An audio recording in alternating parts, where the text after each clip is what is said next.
World జియోగ్రఫీలో next topic movements of the earth, భూమికి ఉన్నటువంటి చలనాలు.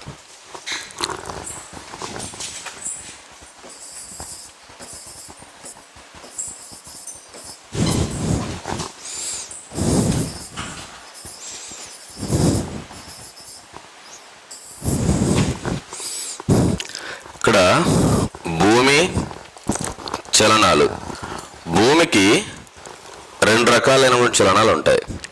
ఇక్కడ స్పేస్లో, విశ్వంలో విశ్వ పదార్థాలైనటువంటి నక్షత్రాలు, తర్వాత గ్రహాలు, ఉపగ్రహాలు, తర్వాత ఆస్ట్రాయిడ్లు, విశ్వంలో ఉండేటువంటి ఏ పదార్థమైనా సరే దీనికి రెండు రకాలైన చలనాలు ఉంటాయి. ఒకటి తమ చుట్టూ తాము తిరుగుతూ ఉంటాయి, దీన్ని ఏమంటామంటే భ్రమణము అంటారు. అది ఏ ప్రదేశం దాని చుట్టూ కూడా తిరుగుతూ ఉంటాయి, దీన్ని ఏమంటామంటే పరిభ్రమణము అంటారు. ఎందుకంటే ఇక్కడ విశ్వంలో ఉండేటువంటి పదార్థాలకి ప్రధానంగా ఏముంటుందంటే గురుత్వాకర్షణ శక్తి ఉంటుంది. ఈ గురుత్వాకర్షణ శక్తి ఏదైతే ఉందో, ఈ గురుత్వాకర్షణ శక్తి వల్ల ఇక్కడ ఉండేటువంటి పదార్థాలకి రొటేషను, తర్వాత తమ చుట్టూ తాము తిరగడం మాత్రమే కాకుండా అండ్ దాని మాతృస్థానాలు, ఉదాహరణకి భూమిని తీసుకున్నాం అనుకోండి, భూమికి మాతృస్థానము సూర్యుడు, సూర్యునికి మాతృస్థానము పాలపుంత. అదేవిధంగా చంద్రుని తీసుకుందాం అనుకోండి, చంద్రుడికి మాతృస్థానము భూమి. ఇలా ఇవి ఒకదాని అంటే ఒకటి తిరుగుతూ ఉంటాయి, తమ చుట్టూ తాము కూడా తిరుగుతూ ఉంటాయి. కాబట్టి ఏదైనా సరే ఖగోళ పదార్థానికి రెండు రకాల చలనం ఉంటుంది. దానిలో మనం భూమి గురించి మాట్లాడుతూ ఉన్నాము. సో భూమికి రెండు రకాల చలనాలు ఉంటాయి. ఒకటి భూభ్రమణము, రెండు భూ పరిభ్రమణము.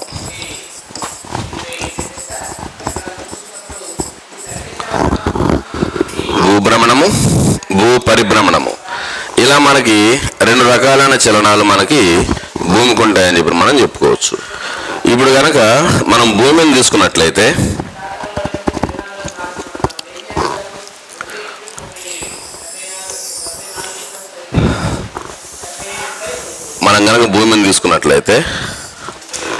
ఇక్కడ భూమి యొక్క ఉత్తర ధ్రువం నుంచి భూమి యొక్క దక్షిణ ధ్రువానికి భూనాభిగుండా గీచినటువంటి ఊహారేఖ, భూనాభిగుండా గీచినటువంటి ఊహారేఖ, దీనిని ఏమంటామంటే యాక్సిస్ అంటారు. భూనాభిగుండా గీసినటువంటి ఊహారేఖ, దీనిని ఏమంటామంటే యాక్సిస్.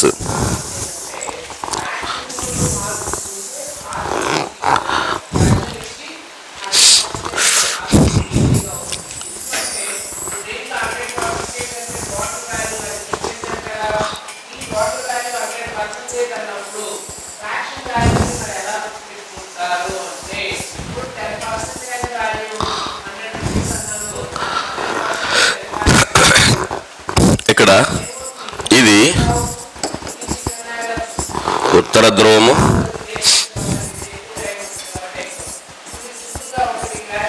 తర్వాత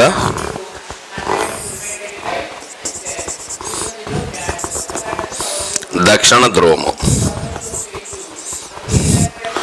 భూమికి ఉండేటువంటి ఉత్తర సరిహద్దు ఉత్తర ధ్రువము, దక్షిణ ఉండేటువంటి సరిహద్దు దక్షిణ ధ్రువము. ఇక్కడ ఉత్తర ధ్రువం నుంచి దక్షిణ ధ్రువానికి భూమి యొక్క అంతర్భాగం గుండా, భూమి యొక్క నాభి గుండా గీచినటువంటి ఊహారేఖని ఏమంటారంటే అక్షము అంటారు.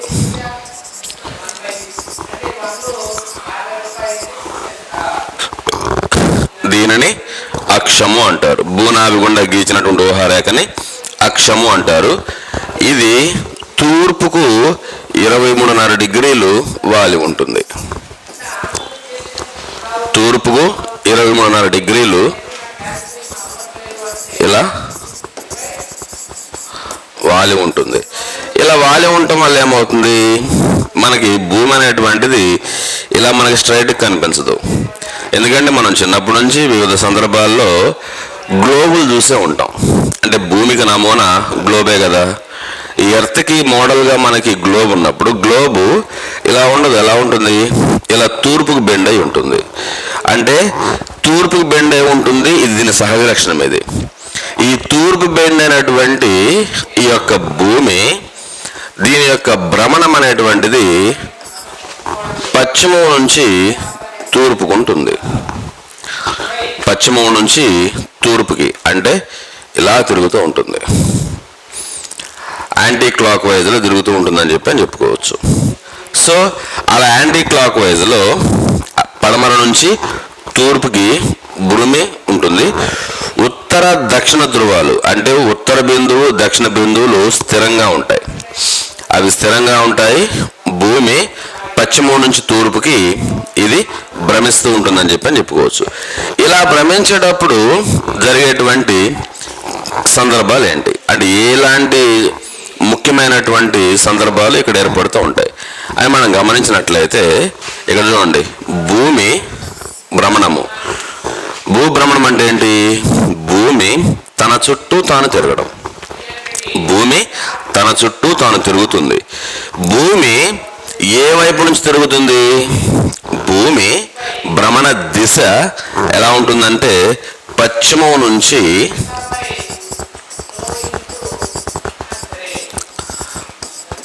భ్రమణ దిశ పశ్చిమం నుంచి తూర్పుకి భ్రమిస్తూ ఉంటుంది. ఇది దీని యొక్క భ్రమణ దిశ. సో భూమి యొక్క నాభి గుండా ఉత్తర ధ్రువం నుంచి దక్షిణ ధ్రువానికి గీచినటువంటి ఊహారేఖను ఏమంటున్నారు? భూనాభి గుండా గీచినటువంటి ఊహారేఖ భూమి యొక్క అక్షము. ఇది 23.5 డిగ్రీలు వాలి ఉంటుంది. ఏ వైపుకు వాలి ఉంటుంది? తూర్పుకి వాలి ఉంటుంది.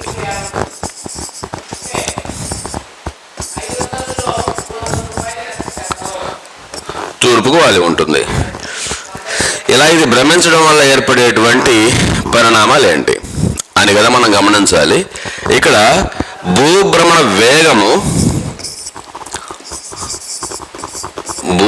వేగము గంటకు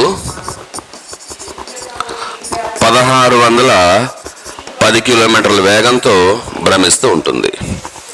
భూమి తన చుట్టూ తాను పశ్చిమం నుంచి తూర్పుకు గంటకు 1610 కిలోమీటర్ల వేగంతో భ్రమిస్తూ ఉంటుంది అని చెప్పుకోవచ్చు. ఇలా భ్రమించడం వల్ల ఏర్పడేటువంటి శక్తిని అంటే భూభ్రమణం వల్ల ఏర్పడేటువంటి శక్తిని ఏమంటామంటే కోరియాలిస్ బలం. కోరియాలిస్ ఎఫెక్ట్, కోరియాలిస్ బలం అంటారు. సో ఇలా భూమి తన చుట్టూ తాను తిరుగుతూ ఉన్నప్పుడు భూభ్రమణ శక్తి అనేటువంటిది ఏర్పడుతూ ఉంటుంది. ఈ భూభ్రమణ శక్తిని మనం ఏమంటామంటే కోరియాలిస్ ఎఫెక్ట్ అంటారు. ఓకేనా? భూమి తన చుట్టూ తాను ఒకసారి తిరిగి రావడానికి పట్టేటువంటి సమయము 23 గంటల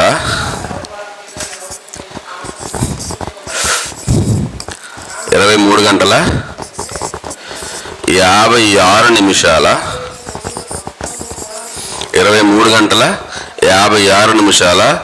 4.09 సెకండ్లు. 23 గంటల 56 నిమిషాల 4.09 సెకండ్లు భూమి తన చుట్టూ తాను భ్రమించడానికి పట్టేటువంటి సమయంగా మనం చెప్పుకోవచ్చు. ఇప్పుడు దాకా మనం నేర్చుకున్న అంశాలు ఏంటి? భూమికి 2 రకాల చలనాలు ఉన్నాయి. ఒకటి భూభ్రమణ శక్తి అంటే భూభ్రమణము, రెండోది భూ పరిభ్రమణము. భూభ్రమణం అంటే ఏం చెప్పుకున్నాము? భూమి తన చుట్టూ తాను తిరగడం. ఎలా తిరుగుతుంది? పశ్చిమం నుంచి తూర్పుకు తిరుగుతుంది. తర్వాత భూనాభి గుండా గీచినటువంటి ఊహారేఖను ఏమంటున్నారు?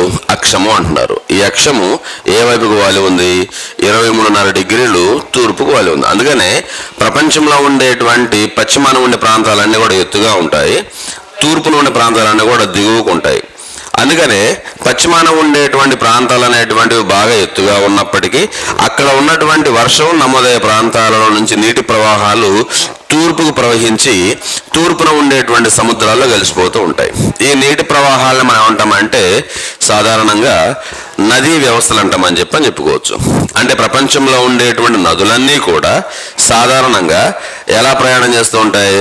పశ్చిమం నుంచి తూర్పుకి సాధారణంగా 90% నదులు ప్రయాణం చేస్తూ ఉంటాయి. దీనికి కారణం ఏంటి? భూమి యొక్క అక్షం 23.5 డిగ్రీలు తూర్పుకు వాలి ఉండడం అనేటువంటి విషయాన్ని మనం గ్రహించాలి. ఓకే, తర్వాత ఇక్కడ భూమి తన చుట్టూతో తిరగడం వల్ల ఏర్పడేటువంటి ఆ బలాన్ని ఏమంటున్నారు? కోరియాలిస్ బలం, కోరియాలిస్ ఎఫెక్ట్ అంటున్నారు. ఇక్కడ భూభ్రమణ వేగం ఎంత ఉంటుంది? గంటకు 1610 కిలోమీటర్ల వేగం ఉంటుంది. ఒకసారి భూమి తన చుట్టూ తను భ్రమించడానికి పట్టేటువంటి సమయం ఎంత? 23 గంటల 56 నిమిషాల 4.09 సెకండ్లు అని చెప్పి మనం చెప్పుకుంటున్నాం. సో ఈ ప్రకారంగా భూమి ఇలా తన చుట్టూ తాను భ్రమిస్తూ ఉన్నటువంటి సందర్భంలో జరిగేటువంటి పరిణామాలు ఏంటి అనేది మనం గమనించినట్లయితే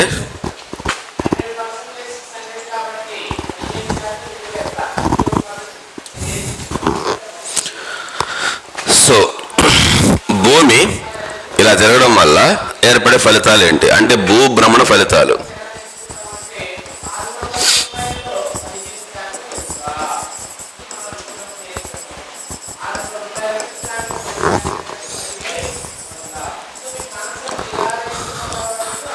భూభ్రమణ ఫలితాలు. ఈ భూభ్రమణ ఫలితాలు మనం చూసినట్లయితే ఒకటి రాత్రి పగలు ఏర్పడతాయి. ఒకటి పగలు రాత్రి అనేటువంటివి ఏర్పడుతూ ఉంటాయని చెప్పి మనం చెప్పుకోవచ్చు. ఎందుకు అలా జరుగుతుంది? ఎందుకంటే భూమి తను తిరిగేటప్పుడు అంటే భూభ్రమణం పడే సమయం ఎంత? 23 గంటల 56 నిమిషాలు 4.09 సెకండ్లు. అంటే 24 గంటలు ఒక భ్రమణానికి పడుతూ ఉంటుంది. ఇప్పుడు భూమి సౌర కుటుంబంలో ఉంది. ఈ సౌర కుటుంబానికి అనుబంధంగా దగ్గరగా మనకి అనేక గ్రహాలు ఉన్నాయి. గతంలో అయితేనేమో 9 గ్రహాలు ఉండేవి, ప్రస్తుతము 8 గ్రహాలు ఉన్నాయి. 1 బుధుడు, 2 శుక్రుడు, 3 భూమి అంటే సూర్యుడి నుంచి భూమి దూరంలో 3వది, పరిమాణంలో 5వది అని చెప్పి మనం చెప్పుకోవచ్చు. పరిమాణ పరంగా ఉన్నటువంటి 8 గ్రహాల్లో పరిమాణంలో 5వది ఉంటుంది, దూరంలోనేమో 3 ఉంటుందని చెప్పి మూడవ స్థానంలో ఉంటుంది. అదేవిధంగా ఇక్కడ భూమి తర్వాత గురుడు, భూమి తర్వాత బుధుడు, శుక్రుడు, తర్వాత భూమి తర్వాత అంగారకుడు తర్వాత గురుడు బృహస్పతి, తర్వాత శని, తర్వాత యురేనస్, తర్వాత నెప్ట్యూన్ అనేటువంటి 8 గ్రహాలు ఉన్నాయి. గతంలో ప్లూటో అనేటువంటి గ్రహం ఉండేది. ఆ ప్లూటో గ్రహానికి గ్రహ హోదా తీసివేయడం జరిగిందని చెప్పి మనం చెప్పుకోవచ్చు. Point number 1. సరే, ఇక్కడ మనం గమనించాల్సిన విషయం ఏంటంటే భూమి సౌర కుటుంబంలో భాగంగా ఉందని కదా మనం చెప్పుకున్నాము. అంటే సూర్యునికి అనుబంధంగా ఈ గ్రహాలన్నీ కూడా నిర్దిష్ట మార్గంలో భ్రమిస్తూ ఉంటాయి. గ్రహాలు తిరిగేటువంటి మార్గాన్ని అంటే సూర్యుని చుట్టూ గ్రహాలు తిరిగేటువంటి మార్గాన్ని ఏమంటామంటే కక్ష్య మార్గము అంటారు, ఆర్బిట్ అంటారు. అది దీర్ఘవృత్తాకారంలో ఉంటాయి. ఎలా ఉంటాయండి? దీర్ఘవృత్తాకారంలో ఉంటాయి. ఇలాంటి సందర్భాల్లో జరిగేటువంటి అంశాలు ఏంటి మనం గమనించినట్లయితే సూర్యుడు ఒక మండుతూ ఉన్నటువంటి వాయుగోళము. సూర్యునిలో అనేక రకాల మూలకాలు ఉంటాయి. అత్యధికంగా మనకి హైడ్రోజను, తర్వాత హీలియం అనేటువంటి మూలకాలు ఉంటాయి. ఇప్పుడు ఈ హైడ్రోజన్, హీలియం అనేటువంటి మూలకాలు నిరంతరం మండేటువంటి ప్రక్రియను ఏమంటామంటే కేంద్రక సమ్మేళన చర్య అంటారు. సూర్యుడు ఒక మండుతూ ఉన్నటువంటి వాయుగోళము. అతనిలో ఉండేటువంటి మూలకాలు, సూర్యుడిలో ఉండే మూలకాలు హైడ్రోజన్, హీలియం, అవి నిరంతరం మండుతూ ఉంటాయి. అలా నిరంతరం మండేటువంటి ప్రక్రియను ఏమంటామంటే కేంద్రక సమ్మేళన చర్య అంటారు. ఈ కేంద్రక సమ్మేళన చర్య వల్ల కాంతి జనిస్తూ ఉంటుంది. కేంద్రక సమ్మేళన చర్య వల్ల కాంతి జనిస్తూ ఉంటుంది. ఈ కాంతి విశ్వాంతరాళంలోనికి వెదజల్లబడుతూ ఉంటుంది. విశ్వాంతరాళంలోనికి వెదజల్లబడుతూ ఉంటుంది. ఇలా విశ్వాంతరాళంలోనికి వెదజల్లబడుతూ ఉన్నప్పుడు సూర్యుడి నుంచి విడుదలైనటువంటి శక్తిని దానికి ఎదురుగా ఉండేటువంటి అనేక రకాల గ్రహాలు అనేటువంటివి ఆ వేడిని గ్రహిస్తూ ఉంటాయి. అలాగే మన భూమి కూడా సూర్యుడి నుంచి వచ్చేటువంటి వెలుతురుని, ఆ సూర్య పుటాన్ని తీసుకుంటూ ఉంటుంది. సూర్యుడి నుంచి నిరంతరం వెలువడే శక్తిని ఏమంటామంటే సౌరశక్తి లేదా సౌర వికిరణం అంటారు, రేడియేషన్ అంటారు. తర్వాత ఆ సూర్యుడి నుంచి విడుదలయ్యేటువంటి శక్తిని భూమి గ్రహించడాన్ని ఇన్కమింగ్ సోలార్ రేడియేషన్, సూర్యపుటము అంటామని చెప్పుకోవచ్చు. అంటే దీన్ని బట్టి మనకి ఏమర్థమైంది? సూర్యుడు అనేటువంటి వాడు మండుతూ ఉన్నటువంటి వాయుగోళము, స్వయం ప్రకాశక శక్తి కలిగినటువంటి వాడు. అదేవిధంగా గ్రహాలు అనేటువంటివి స్వయం ప్రకాశక శక్తి లేనటువంటి గ్రహాలు. అంటే స్వతహాగా వీటికి కాంతి జనింపజేసేటువంటి శక్తి లేదు. సూర్యుడి నుంచి వచ్చేటువంటి శక్తిని మాత్రమే ఇవి తీసుకోగలవు. మరి అలాంటి సందర్భంలో సూర్యుడి నుంచి విడుదలయ్యేటువంటి శక్తిని ఇక్కడ గ్రహాలు తీసుకుంటున్నాయి. గ్రహాల్లో ఒకటేంటి? భూమి. అంటే ఇప్పుడు భూమి గోళాకారంలో ఉంది. అదేవిధంగా ఇది ఇలా పశ్చిమ నుంచి తూర్పుకి ఇలా తిరుగుతూ ఉంటుంది. తిరుగుతూ ఉన్నప్పుడు సూర్యకిరణాలు భూమికి ఒకవైపు మాత్రమే ప్రసరిస్తూ ఉంటాయి. ఒకవైపు మాత్రమే ప్రసరిస్తూ ఉంటాయి. అలా ఒకవైపు మాత్రమే ప్రసరిస్తూ ఉంటాయి కాబట్టి మనకేం ఏర్పడుతూ ఉంటుంది? రాత్రి పగలు ఏర్పడుతూ ఉంటుంది. అంటే ఇక్కడ సూర్యుడు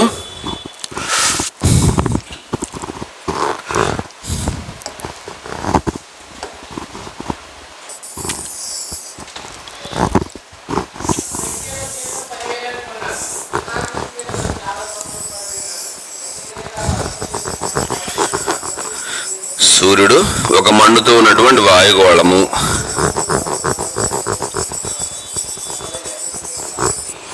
ఇతని నుంచి నిరంతరం వెలువడేటువంటి శక్తిని ఏమంటామంటే సౌరశక్తి అంటారు, లేదా సౌర వికిరణం అంటారు. సౌర వికిరణం అంటారు. ఈ సౌర వికిరణాన్ని ఎదురుగా ఉండేటువంటి గ్రహాలు స్వీకరిస్తూ ఉంటాయి.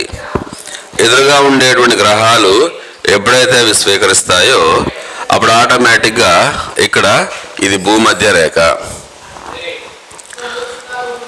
0 degrees, ఇది భూమధ్య రేఖ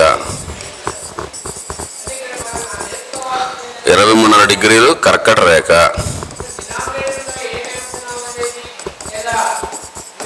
23.5 degrees మకర రేఖ,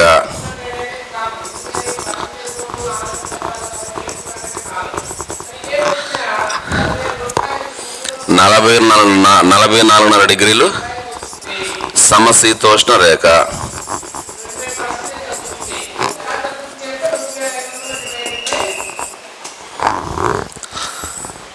'సమశీతోష్ణ రేఖ' లేదా వీటినే ఉపాయన రేఖలను కూడా అంటారు. తర్వాత 66.5 degrees ఆర్కిటిక్ వలయము, 66.5 degrees అంటార్కిటిక్ వలయము,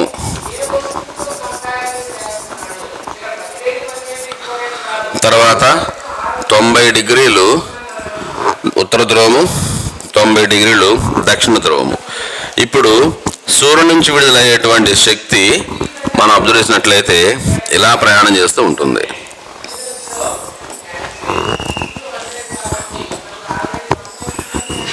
అంటే ఇక్కడ భూమి మీద ఉండేటువంటి మధ్య అక్షాంశాలు ఏవైతే ఉన్నాయో ఆ మధ్య అక్షాంశాల మీద భూమధ్య రేఖ, కర్కట రేఖ, మకర రేఖ, ఇక్కడ ఇవి నిటారుగా ప్రయాణం చేస్తూ ఉంటాయి సూర్యకిరణాలు.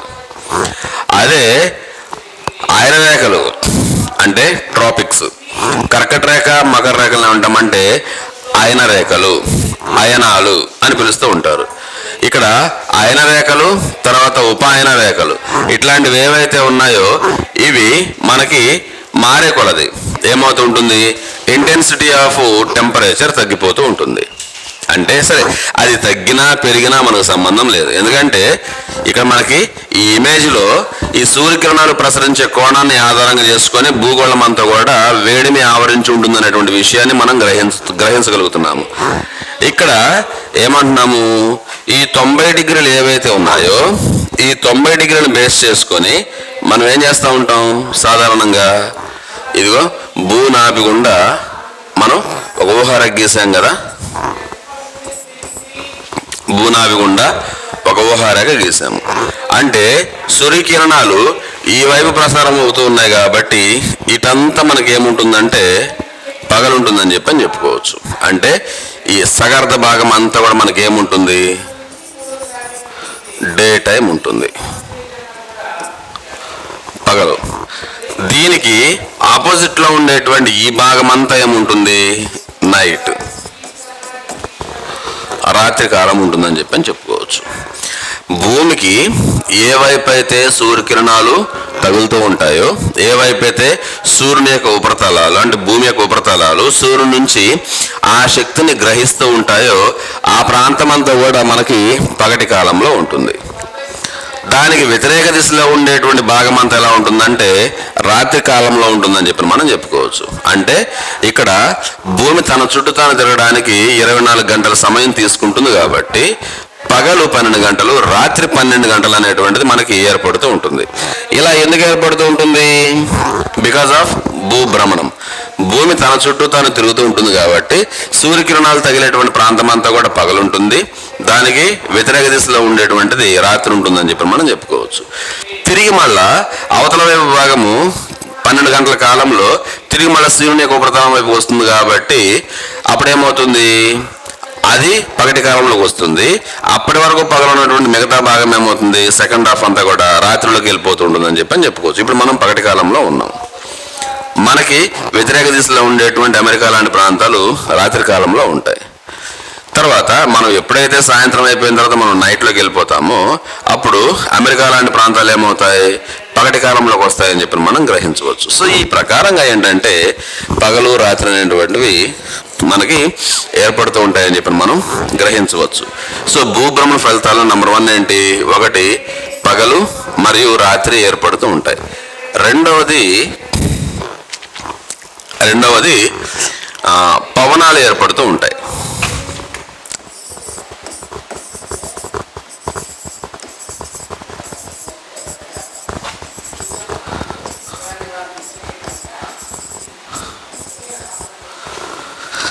రెండవది పవనాలు ఏర్పడుతూ ఉంటాయి. సో పవనాలు అనేటువంటివి మనకి ఎలా ఏర్పడతాయి అనేటువంటి విషయాన్ని కనుక మనం గ్రహించినట్లయితే సో భూభ్రమణ ఫలితాల్లో పవనాలు ఏర్పడుతూ ఉంటాయి. ఉదాహరణకి భూమిని ఆవరించి ఉన్నటువంటి దట్టమైన గాలి పొరకు వాతావరణము అని పేరు. భూమిని ఆవరించి ఉన్నటువంటి దట్టమైన గాలి పొరకు వాతావరణము అని పేరు. అంటే ఈ భూమి ఉపరితలం మీద nitrogen, oxygen, carbon dioxide, argon, neon, krypton, boron అనేక రకాలైన వాయువులు ఉన్నాయని చెప్పి మనం చెప్పుకోవచ్చు. అధిక మొత్తంలో ఉన్నటువంటి వాయువు నైట్రోజన్. నైట్రోజన్ తర్వాత 21% ఆక్సిజన్ ఉంటుందని చెప్పి మనం చెప్పుకోవచ్చు. ఇది జీవుల యొక్క జీవానికి కారణమవుతూ ఉండేటువంటిది. ఇప్పుడు ఫర్ ఎగ్జాంపుల్ మనం ఆక్సిజన్ వాయువును తీసుకుంటూ ఉంటాం కదా, తద్వారా మనం బతకగలుగుతూ ఉన్నామని చెప్పి మనం చెప్పుకోవచ్చు. సో ఇలా ఏంటంటే భూమి మొత్తం మీద మనకి అనేక రకాల వాయువులు అనేటువంటివి ఉన్నాయి. సో ఈ భూమి ఉపరితలంపై ఉండేటువంటి భూమిని ఆవరించిన గాలి పొరకు, ఆ వాయువుల పొరకు ఏమని పేరు, వాతావరణము. ఇప్పుడు వాయువులతో కూడినటువంటి ఈ భూమి పడమటి నుంచి తూర్పుకి గంటకు 1610 కిలోమీటర్ల వేగంతో భ్రమిస్తూ ఉంటుందని కదా మనం నేర్చుకున్నాము. అది కూడా యాంటీ క్లాక్ వైజ్ పశ్చిమం నుంచి తూర్పుకి భ్రమిస్తూ ఉంటుందని చెప్పిన కదా మనం నేర్చుకున్నాము. అలా అది భ్రమించేటప్పుడు ఏమవుతుంది, ఆ భూమి మీద ఉండేటువంటి గాలి కూడా ఒక ప్రాంతం నుంచి మరో ప్రాంతానికి ఏమవుతుంటుంది, ప్రయాణం చేస్తూ ఉంటుంది. ఒక ప్రాంతం మరో ప్రాంతానికి ఈ గాలి ఏమవుతుంటుంది, ప్రయాణం చేస్తూ ఉంటుంది. ఉష్ణోగ్రతను ఆధారంగా చేసుకొని, అంటే భూమి ఉపరితలంపై ఉండేటువంటి ఉష్ణోగ్రతను ఆధారంగా చేసుకొని, అంటే ఫర్ ఎగ్జాంపుల్ ఇక్కడ సూర్యకిరణాలు అనేవి నెట్నులుగా ఉన్నాయి కాబట్టి ఈ ప్రాంతం అంతా మనకి అక్కడ ఉండే గాలి నీరు మొత్తం ఆవిరైపోయి తేలికై పైకి వెళ్ళిపోతూ ఉంటాయి. ఓకేనా. తర్వాత ఈ ప్రాంతాల్లో ఉండేటువంటి ప్రాంతాల్లో సూర్యకిరణాల యొక్క తీవ్రత తక్కువగా ఉంటుంది కాబట్టి ఆ ప్రాంతంలో ఇంటెన్సిటీ ఆఫ్ టెంపరేచర్ తక్కువగా ఉంటుంది, అంటే ఉష్ణ తీవ్రత తక్కువగా ఉంటుంది. అందువల్ల నీటి ఆవిరి ఏర్పడేటువంటి శక్తి కూడా తక్కువగా ఉంటుంది. దాన్ని బట్టి ఏంటి, ఉష్ణోగ్రతలు ఎక్కువగా ఉన్నప్పుడేమో మనకి పీడనాలు అనేటువంటివి తక్కువగా ఉన్నాయని, తర్వాత ఉష్ణోగ్రతలు అనేటువంటివి తక్కువగా ఉన్నప్పుడు పీడనం అనేటువంటిది ఎక్కువగా ఉంటుందనే విషయాన్ని మనం గ్రహించాలి. ఇప్పుడు ఉదాహరణకి